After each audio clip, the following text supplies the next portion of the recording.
Hello! Hi అండి. అందరూ ఎలా ఉన్నారు? Welcome to Gautam vlogs. ఇంకా ఈరోజైతే పాలకూరతో రెసిపీ చేద్దాము. పాలకూర 4 కట్టలు తీసుకున్నాను. వెనకాల లావుగా ఉన్న వేర్లు కొంచెం 2 అంగుళాల ముక్క తాడు కట్టిన వరకు కట్ చేసి పడేద్దాము. ముందు మట్టికి శుభ్రంగా 4 సార్లు కడిగి సన్నగా తరిగి పెట్టుకుందాం. ఒక బాండీలో ఆయిల్ వేసి ఎండుమిరపకాయ, జీలకర్ర, కరివేపాకు వేసి వేగించి ఇంకా ఆ తర్వాత పాలకూరనైతే ఇలా సన్నగా తరిగి ఇలా వడకట్టుకోవాలి. దీన్ని ఫస్ట్ ఉల్లిపాయలేసి వేసిన తర్వాత మగ్గిన తర్వాత పాలకూర వేయాలి.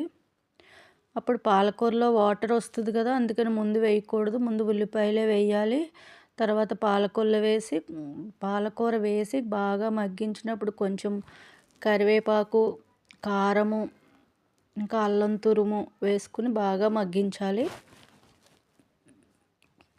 చిన్నపిల్లలకి, పెద్దవాళ్ళకి పాలకూర, ఆకుకూరలు అన్నీ హెల్తీ అయిన ఫుడ్ కదండీ. ఆకుకూరలు తినడం వలన మంచిది. ఐరన్ ఉంటుంది, పోలిక్ యాసిడ్ ఉంటుంది. పాలకూర టమోటాతో కలిపి మాత్రం వండుకోకూడదు. కిడ్నీలో స్టోన్స్ ఏర్పడతాయి. పాలకూరతో టమోటో తప్ప ఇంకా ఎలాగైనా వండుకోవచ్చు. మగ్గినప్పుడు వాటర్ వచ్చి ఇలా ఉంటుంది.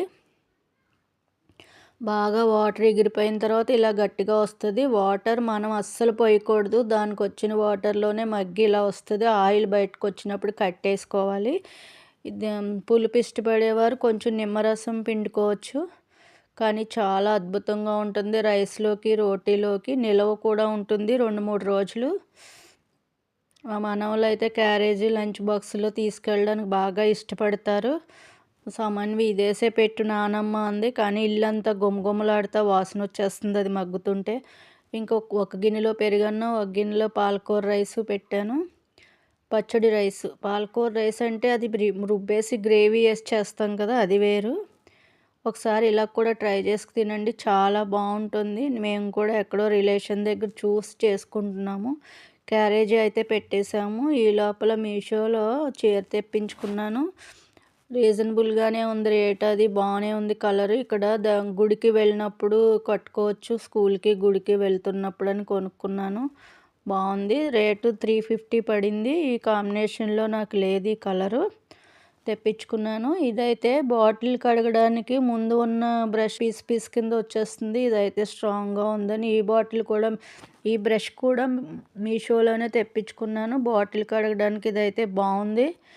ఇది 75 రూపాయలు పడింది. బాగుంది. ఒక చేత్తో కడగడం వల్ల అలా ఉంది, కానీ కడగడానికి ఈజీగా ఉంది. బాగుంది చాలా. బ్రష్ అయితే స్ట్రాంగ్గా ఉంది.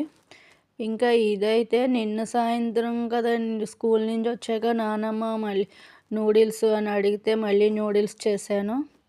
ఇంక ఇంట్లో సాసులు అవి ఏమి ఉండవు. ఇలా క్యారెట్ తురుము, ఉల్లిపాయ, పచ్చిమిరపకాయ వేసి కొంచెం మసాలా వేసి ఇది నూడిల్స్ మసాలా వేసి ఇలా చేసేసాను. నూడిల్స్ అయితే అయిపోయినాయి. నిన్న సాయంత్రం స్నాక్ కింద బాగా ఎంజాయ్ చేసుకుంటే ఈ నూడిల్స్ తిన్నారు. పిల్లలైతే ఇలా ప్లేట్లో పెట్టుకుని డెకరేషన్ తిన్నారు. ఇంక ఇదేనండి. బాయ్ అండి, ఉంటాను.